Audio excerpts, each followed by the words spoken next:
എല്ലാവർക്കും നമസ്കാരം. ഇന്ന് നല്ലൊരു വെയിലുള്ള ദിവസമാണ്. മഴയൊക്കെ ഒന്ന് ഒഴിഞ്ഞു നിന്ന പോലെയുണ്ട്. പിന്നെ കുറേ നാളുകൾക്ക് ശേഷം സ്കൂളൊക്കെ തുറന്നു. അപ്പോൾ ഇന്ന് രാവിലെ ബ്രേക്ക്ഫാസ്റ്റിന് വെള്ളയപ്പമായിരുന്നു കേട്ടോ. വെള്ളയപ്പവും കടലക്കറിയും. ഇവിടെ എല്ലാവർക്കും ഇങ്ങനെ ദോശ പോലെ ഉണ്ടാക്കണ വെള്ളയപ്പമാണ് ഇഷ്ടം. പിന്നെ അടുത്തതായിട്ട് ഞാൻ പ്രിപ്പയർ ചെയ്തത് ഉച്ചയ്ക്കുള്ള ചോറിനുള്ള കറിയാണ്. സവോളയും വെളുത്തുള്ളി, ഇഞ്ചി, പച്ചമുളക് ഇതെല്ലാം ചീനച്ചട്ടിയിലിട്ട് വഴറ്റുകയാണ്. ഇത് ഞണ്ട് കറി വെക്കാനുള്ള മസാല ഉണ്ടാക്കാനുള്ള തയ്യാറെടുപ്പാണ്. നല്ല ഫ്രഷ് ഞണ്ട് കിട്ടി. ഞണ്ട് നന്നായിട്ട് ക്ലീൻ ആക്കിയിട്ട് സെറ്റപ്പ് ചെയ്ത് വെച്ചിട്ടുണ്ട് കേട്ടോ. അതിൻ്റെ ഇടയിൽ ചോറ് റെഡി ആയിട്ടുണ്ടായിരുന്നു. ചോറെല്ലാം വാർത്ത് നല്ല രീതിയിൽ വെച്ചിട്ടുണ്ട്. പിന്നെ ചേമ്പ് കറി വെച്ചിട്ടുണ്ടായിരുന്നു കേട്ടോ. ഇത് നമ്മൾ കഴിഞ്ഞ ദിവസം കോയമ്പത്തൂർ പോയിട്ടുണ്ടായി. കോയമ്പത്തൂരിൽ നിന്ന് വാങ്ങിയ ചേമ്പാണ്. നമ്മുടെ നാടൻ ചേമ്പിൻ്റെ ടേസ്റ്റൊന്നുമില്ല, എന്നാലും കുഴപ്പമില്ല. പിന്നെ ഞാൻ അടുത്തതായിട്ട് ചെയ്തത് നാളെ ദോശക്കുള്ള അരി ഉഴുന്നും വെള്ളത്തിലിട്ടതാണ് കേട്ടോ. ഒരു 1.5 ഗ്ലാസ് അരിക്ക് 1/2 ഗ്ലാസ് ഉഴുന്ന് എന്നൊരു അനുപാതത്തിലാണ് ഞാൻ എപ്പോഴും ഇടാറ്. നല്ല ക്രിസ്പായിട്ടുള്ള ദോശയൊക്കെ കിട്ടാറുണ്ട്. പിന്നെ അതിൻ്റെ ഇടയിൽ നമ്മുടെ ഉള്ളി, സവോള ഇതിൻ്റെ ഈ മസാല വഴന്നുകൊണ്ടിരിക്കുകയാണ്. അങ്ങനെ ഗോൾഡൻ ബ്രൗൺ നിറത്തിലായിട്ടുണ്ട് കേട്ടോ. പിന്നെ ഞാൻ അതിൻ്റെ ഇടയിൽ ഒരു 3 തക്കാളി മിക്സിയിൽ അടിച്ചിട്ട് ഒഴിച്ചിട്ടുണ്ടായിരുന്നു. അത് വീഡിയോ ക്ലിപ്പ് എടുക്കാൻ മറന്നുപോയി.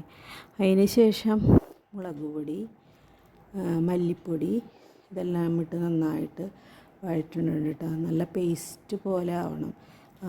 തക്കാളിയുടെ കുത്തൊക്കെ മാറി നല്ല രീതിയിൽ വരണം. അതിന് ശേഷം ഉപ്പ്, മഞ്ഞൾപ്പൊടി ഇതൊക്കെ ചേർത്ത് നന്നായിട്ട് ഇളക്കി യോജിപ്പിച്ച് നല്ല പേസ്റ്റ് രൂപത്തിലായതിന് ശേഷം നമുക്ക് അതിലേക്ക്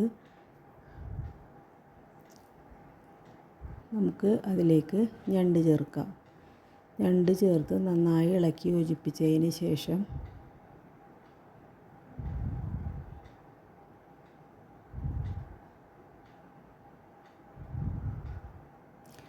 ആവശ്യത്തിന് വെള്ളം ഒഴിച്ചിട്ട് നന്നായിട്ട് യോജിപ്പിച്ചെടുക്കുക.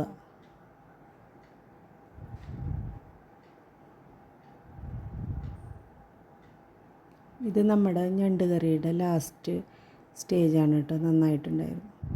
ഇനി ഞാൻ കാണിക്കുന്നത് ഞാൻ ഓൺലൈനിൽ നിന്ന് വാങ്ങിച്ചൊരു ബാഗാണ്. നല്ലൊരു ക്യൂട്ടായിട്ട് തോന്നി അങ്ങനെ വാങ്ങിച്ചൊരു ബാഗാണ് കേട്ടോ. കുറേ പോക്കറ്റൊക്കെ ഉണ്ട്, കുറേ സിബ് സെറ്റപ്പുള്ളൊരു ബാഗാണ്. നല്ല ബാഗ്, നല്ല സൗകര്യമുണ്ട് ആവശ്യത്തിന്. പിന്നെ ഞാൻ പറഞ്ഞില്ലേ കോയമ്പത്തൂർ